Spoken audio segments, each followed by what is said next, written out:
तस्मै श्री गुरुवे नमः। श्री गुरुवे नमः। ध्यानमूलं निजात्मानं पूजा मूलं जिनापदम्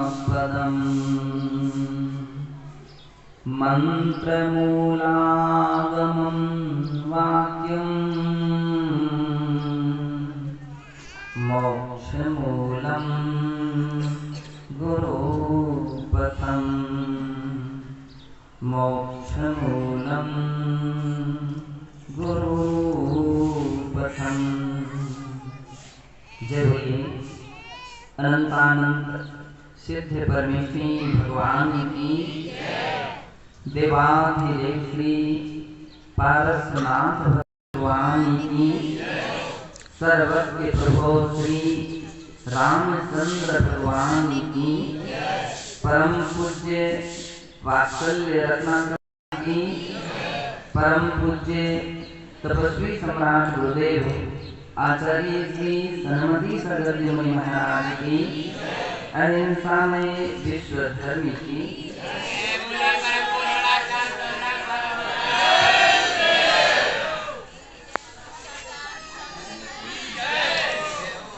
बुद्धो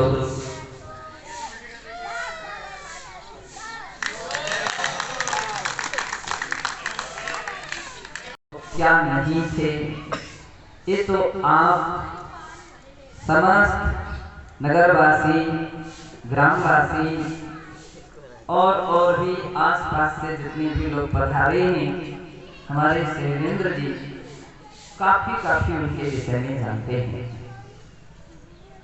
जब हम केवल 16 वर्ष की उम्र में थे, तब परम पूज्य तपस्वी सम्राट आगमन हुआ था। उस समय हम लोग संस्कृत स्कूल में पढ़ते थे, जैन स्कूल था। प्राय जितने भी संघ महाराजों के आते थे उसी स्कूल में ठहरते थे। महाराज के सुनी जो बातें हम लोगों को आश्चर्यचकित कर दिया, जिन बातों ने हम लोगों ने उस समय ये सुना था कि महाराज अनाज नहीं लेते हैं, आजीवन अन्न का त्याग है, कोई भी अन्न नहीं लेते। आश्चर्य की मुझे लगा कि अन्न नहीं लेते, 2-4 दिन नहीं लेंगे तो मान लेंगे, और जिंदगी भर तक के अन्न नहीं लेते हैं। तो हम जैसे बाल बुद्धि में एक बात बार बार विस्मयकारी हो रही थी। फिर सुना कि महाराज का जिंदगी भर तक के लिए शक्कर का त्याग है, घी का त्याग है, नमक का, तेल का, दही का जिंदगी भर तक के लिए त्याग है। और आश्चर्य हुआ। फिर भी मेवा, मिष्ठान, साग सब्जी, फल फ्रूट से काम चलेगा। फिर मैंने सुना कि महाराज का तो उस समय कुछ फल ही सामग्री लेते थे, कुछ सब्जी लेते थे, बाकी की सबका त्याग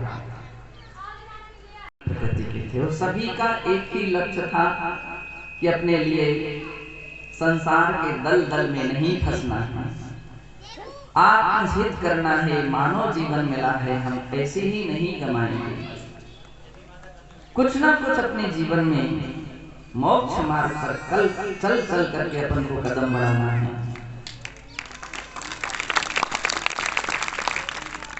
लेकिन ये सारी बातें हम लोगों के अंदर की थी, कभी हम लोग प्रकट नहीं करते थे, गोपनीय साधना करते थे।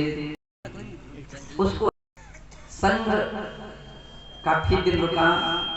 उस समय 42वीं जन्म जयंती मनाई गई थी। 42वीं जन्म जयंती का अर्थ 42 उम्र उस समय हो गई थी। धूमधाम से कार्यक्रम हुआ था। इसके बाद संघ का बिहार हुआ। बिहार के बाद हम लोग भी बिहार के साथ में चले। और जब स्कूल का नियम था कि कोई भी संघ, कोई भी मुनि संघ आते थे तो स्कूल के विद्यार्थी तो जिस दिन पहुंचाने जाना होता था आधा स्कूल लगता था, बाकी समय छुट्टी रहती थी। मैंने एक किराए से साइकिल ले ली कि यार उनसे घूमेंगे, थोड़ा खेलेंगे। किराए की साइकिल थी, क्योंकि उस समय मैंने उस उम्र में शूद्र जल का संघ का नियम था, बिना उसके आहार नहीं लेते थे। महाराज के निकट रहा मंडल में प्राशुक पानी कौन भरेगा। ये हमारे टीचर स्कूल के साथ थे तो उन्होंने कहा कि कौन भरेगा। मैंने कि मैं भरूंगा, एक मुझे दे दी। जब प्रस्थान करने के लिए गए, सारा संघ के बाद सीमा तक सभी विद्यार्थियों ने नमस्कार किया। मैंने भी नमस्कार किया। महाराज ने कहा मैंने कि नमस्कार, अब हम लोग जा रहे हैं। महाराज ने कहा बीच रास्ते से छोड़ करके जा रहे हैं। एक महाराज ने कहा शाम तक तो चलो कम से। मैंने कहा ठीक है, कोई दिक्कत नहीं, अपन तो शाम तक चल सकते हैं, साइकिल है, हम लोग आ जाएंगे। हम लोग शाम तक गए। जब शाम को गए तो पहले दूसरे महाराज ने रोका था, और जब हम शाम हुई तो आचार्य महाराज ने बोले मैंने कहा महाराज अब हम लोग जा रहे हैं, आशीर्वाद दीजिए। तो उस समय में एक एक पंख सब महाराजों से एक एक पंख जरूर लेता था, और एक एक पंख जोड़ करके मैंने एक छोटी सी पिच्छी बना दी और जेब में रख दिया। और अपने जिस संदूक अलमारी थी उसमें भगवान की फोटो लगा करके उससे मार्जन कर लेता था। तो आचार्य महाराज ने बोला मुझे डर तो लगता था महाराज का। मैंने कि महाराज हम लोग जा रहे हैं। महाराज ने कहा नहीं आज नहीं जाएंगे, किराए की साइकिल लाए।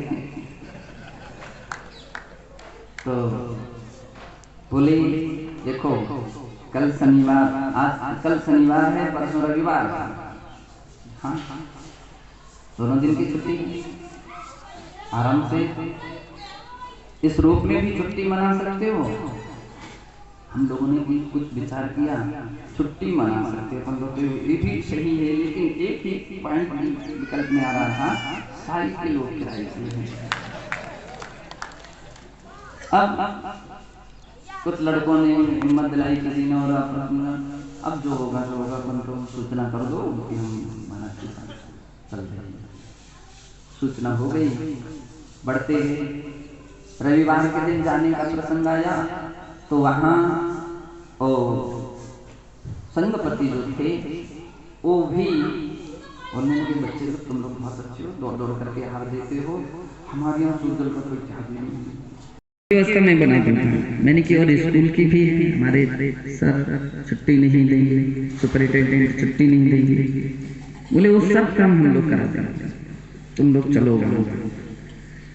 चले, रास्ते में चर्चाएं भी होती थी। अभी हम लोग छोटे हैं, बच्चे हैं और पढ़ रहे हैं, स्कूल में हैं, घर जाएंगे सब। महाराज ने कुछ सोचा विचारा, बोले सुनो भरोसा है कि द्वारा आ सकोगे? ये तो कुछ नहीं कह सकता हूँ, ये कुछ नहीं कह सकता हूँ। फिर मैंने महाराज ने चाहते क्या, मैंने कि मैं दीक्षा लेना चाहता। महाराज को बहुत खुशी हुई। महाराज ने दोनों हाथ मेरे सिर पर रख दिए, पीछे भी मेरे सिर पर रखे और आगे बढ़ते रहे।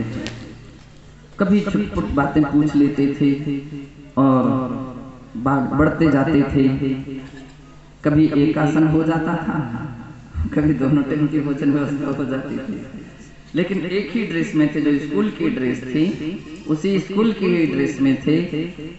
चमड़े के जूते थे, खाकी पैंट था, सफेद शर्ट थी अब वो कब तक, तो जिस समय आहार के बेला आती थी हम लोग धोती दुपट्टा पहन लेते, उस कपड़ों को धो करके डाल देते थे।